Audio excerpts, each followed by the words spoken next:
നമസ്കാർ, ഞാൻ ഹരിത. ഹിന്ദി വിത്ത് ഹരിത എന്ന ചാനലിലേക്ക് എല്ലാവർക്കും സ്വാഗതം. ഇന്നത്തെ ക്ലാസ്സിൽ നമ്മൾ ഈ എക്സാമിന് പാനി എന്ന കവിതയിൽ നിന്ന് ചോദിക്കാൻ സാധ്യതയുള്ള ഒരു ഇമ്പോർട്ടൻറ്റ് ക്വസ്റ്റ്യൻ ആണ് ഡിസ്കസ് ചെയ്യാൻ പോകുന്നത്. അപ്പോൾ പല എക്സാമിനും സമാനമായ അർത്ഥമുള്ള ശബ്ദത്തിന്റെ ചോദ്യങ്ങൾ വരാറുണ്ട്. അപ്പോൾ ആ ഒരു ചോദ്യം നമുക്ക് വായിച്ച് എങ്ങനെയാണ് അതിന്റെ ആൻസർ എഴുതേണ്ടത് എന്നുള്ളത് മനസ്സിലാക്കിയിട്ട് പഠിക്കാം. കവിതാസി സമാനാർത്ഥക ശബ്ദ ചുനെ ഓർ ലിഖി എന്നുള്ളതാണ് നമുക്ക് ഇവിടെ ചോദ്യമായിട്ട് തന്നിട്ടുള്ളത്.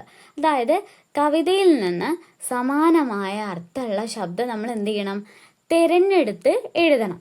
അപ്പൊ ഇവിടെ കുറച്ച് ശബ്ദങ്ങൾ നമുക്ക് തന്നിട്ടുണ്ട്. ഇതിന് സമാനമായിട്ടുള്ളത് എന്തിലുണ്ടായിരിക്കും, നമ്മുടെ കവിതയിലുണ്ടായിരിക്കും. അപ്പൊ എക്സാമിന് ഈ രീതിയിലുള്ള ക്വസ്റ്റ്യൻസ് പലതവണ വന്നിട്ടുണ്ട്. നമുക്ക് ഒരുപാട് വാക്കുകളൊന്നും തരില്ല. ഏതെങ്കിലും ഒരു, ഇപ്പൊ ഇവിടെ തന്നിട്ടുള്ള ജംഗിൾ അല്ലെങ്കിൽ താലാബ് എന്നുള്ള ഏതെങ്കിലും ഒന്ന് തന്നിട്ട് എടുത്തെഴുതാനുള്ള ചോദ്യമായിരിക്കും. അപ്പൊ നമുക്ക് ഇവിടെ തന്നിട്ടുള്ള ഓരോ വാക്കും വായിച്ച് അതിന് സമാനമായിട്ടുള്ള അർത്ഥം ഏതാണെന്ന് എടുത്തെഴുതാം. അപ്പോൾ ഇവിടെ ഓരോന്നിൻ്റെയും മീനിങ്ങും അതേപോലെ സമാനമായിട്ടുള്ള അർത്ഥവും ഞാനിവിടെ എഴുതി കൊടുത്തിട്ടുണ്ട്. ജംഗിൾ എന്ന് പറഞ്ഞാൽ കാടാണ്. അപ്പം നമ്മുടെ കവിതയിൽ വൻ എന്നുള്ള വാക്കാണ് അതിന് സമാനമായിട്ട് വന്നിട്ടുള്ളത്. അടുത്തത് താലാബ്. താലാബ് എന്ന് പറഞ്ഞാൽ കുളമാണ്. കവിതയിൽ താൽ തലയ്യ എന്നാണ് വന്നിട്ടുള്ളത്. അടുത്തത് സൻസാർ. സൻസാർ എന്ന് പറഞ്ഞാൽ ലോകം എന്നാണ്. നമ്മുടെ കവിതയിൽ ജഗ് എന്നുള്ള വാക്കാണ് അതിനായിട്ട് യൂസ് ചെയ്തിട്ടുള്ളത്.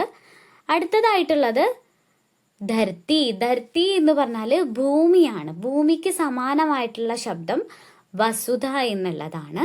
പിന്നെ നമുക്ക് താഴെയുള്ളത് വായിച്ചു നോക്കാം. മേഘ്. മേഘ് എന്ന് പറഞ്ഞാൽ മേഘമാണ്. മേഘത്തിന് നമ്മുടെ കവിതയിൽ യൂസ് ചെയ്തിട്ടുള്ളത് ബാദൽ എന്നുള്ള വാക്കാണ്.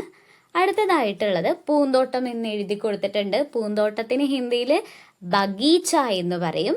കവിതയിൽ കൊടുത്തിട്ടുള്ളത് ഉപവൻ എന്നുള്ള വാക്കാണ്. അപ്പൊ അടുത്തതായിട്ടുള്ളത് സമുദ്ര. സമുദ്ര എന്ന് പറഞ്ഞാൽ സമുദ്രമാണ്, കടലാണ്. അപ്പൊ നമ്മുടെ കവിതയിൽ യൂസ് ചെയ്തിട്ടുള്ള സമാനമായിട്ടുള്ള അർത്ഥമുള്ള ശബ്ദം സാഗർ എന്നാണ്.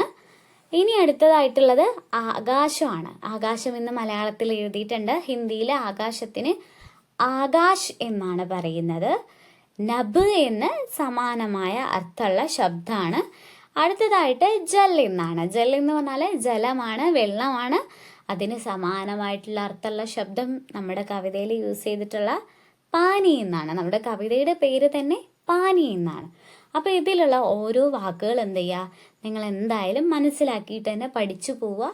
ഏതെങ്കിലും ചോദ്യങ്ങൾ വന്നു കഴിഞ്ഞാൽ നിങ്ങൾക്ക് കറക്റ്റായിട്ടുള്ള ആൻസർ എഴുതാൻ പറ്റും.